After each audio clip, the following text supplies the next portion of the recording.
today we're going to make cheese sauce. I'm going to make macaroni cheese, but this same cheese sauce can be used for putting over cauliflower or broccoli. Very simple, very easy. So let's get cracking. I have a pan for the macaroni. I'm just going to put on the water for the pasta. Macaroni for about 4 people. So I think I'll use the small pan for the macaroni. Here it goes.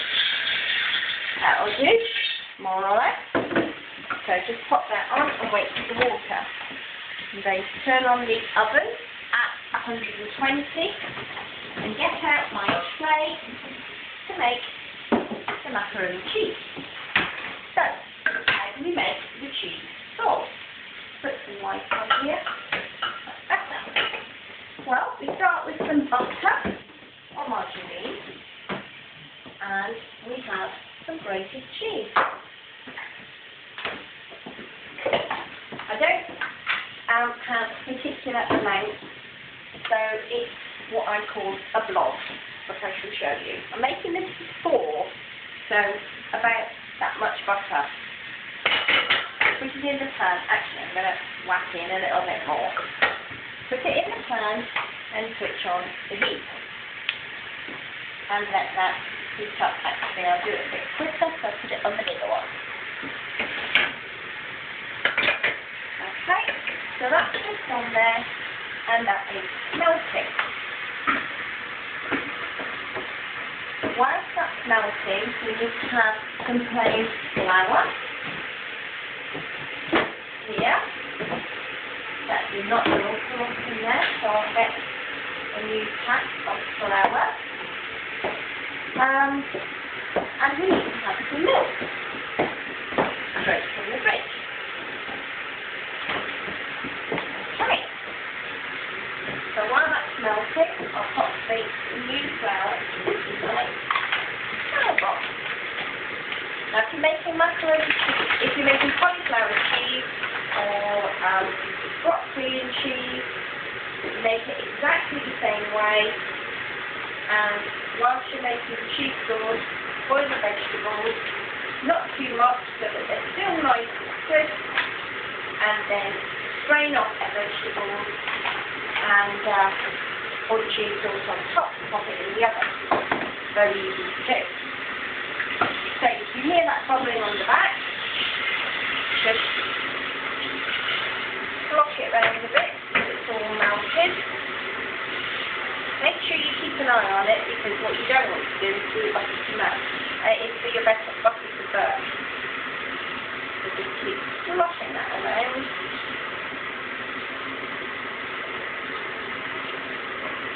In the background, I can hear my water boiling nicely, so we'll be ready to put the macaroni on the heat a bit.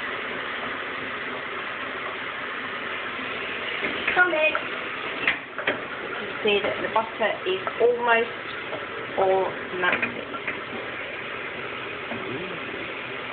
Now at this stage I stop using my wooden spoon and I start using a whisk, because it helps it not go lumpy.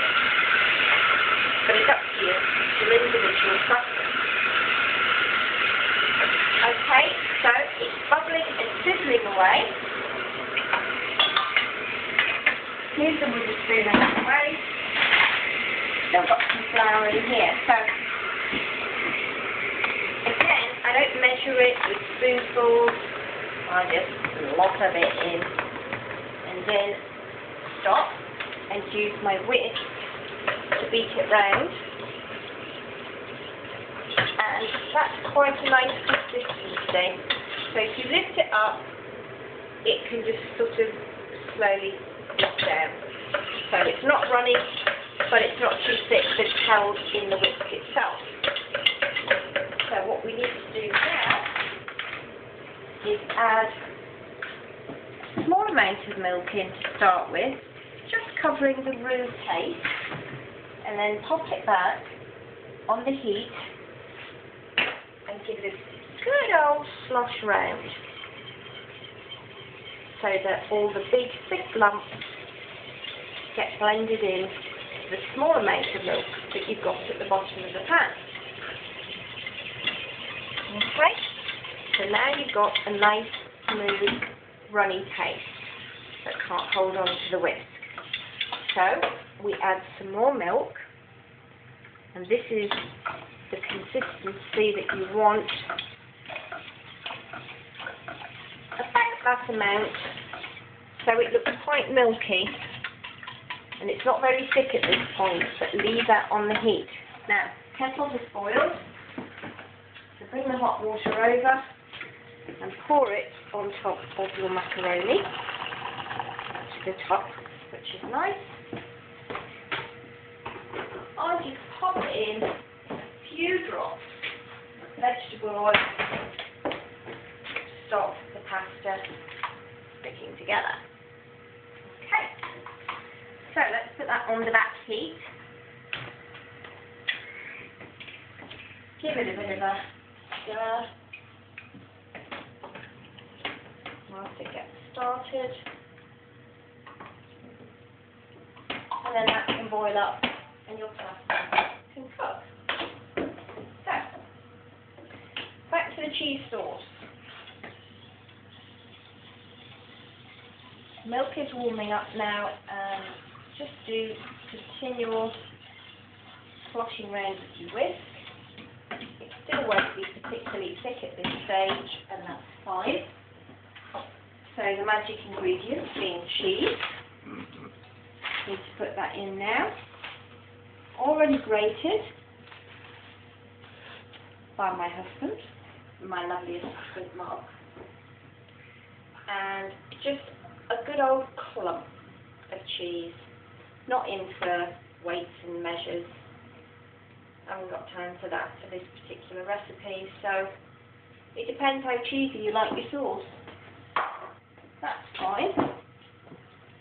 Again, a bit of a swish around a couple of times, and then you'll find that the sauce begins to thicken. So at this point, you don't want to be leaving your sauce, because otherwise it can burn at the bottom and go brown. That doesn't look nice. So keep swishing it round with your whisk. Okay? And while it's on the heat, you'll find that the cheese starts to melt and blend in with your milk. Another slosh around with your pasta. Starts to come to the boil nicely.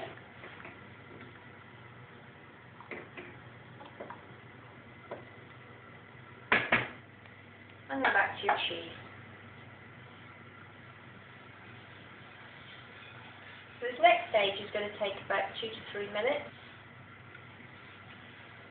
If you want it too long, have a cup of tea and come back again. Or you can start putting away the ingredients that you've been using up until now. So back goes the flour and the milk, cooking nicely on the top.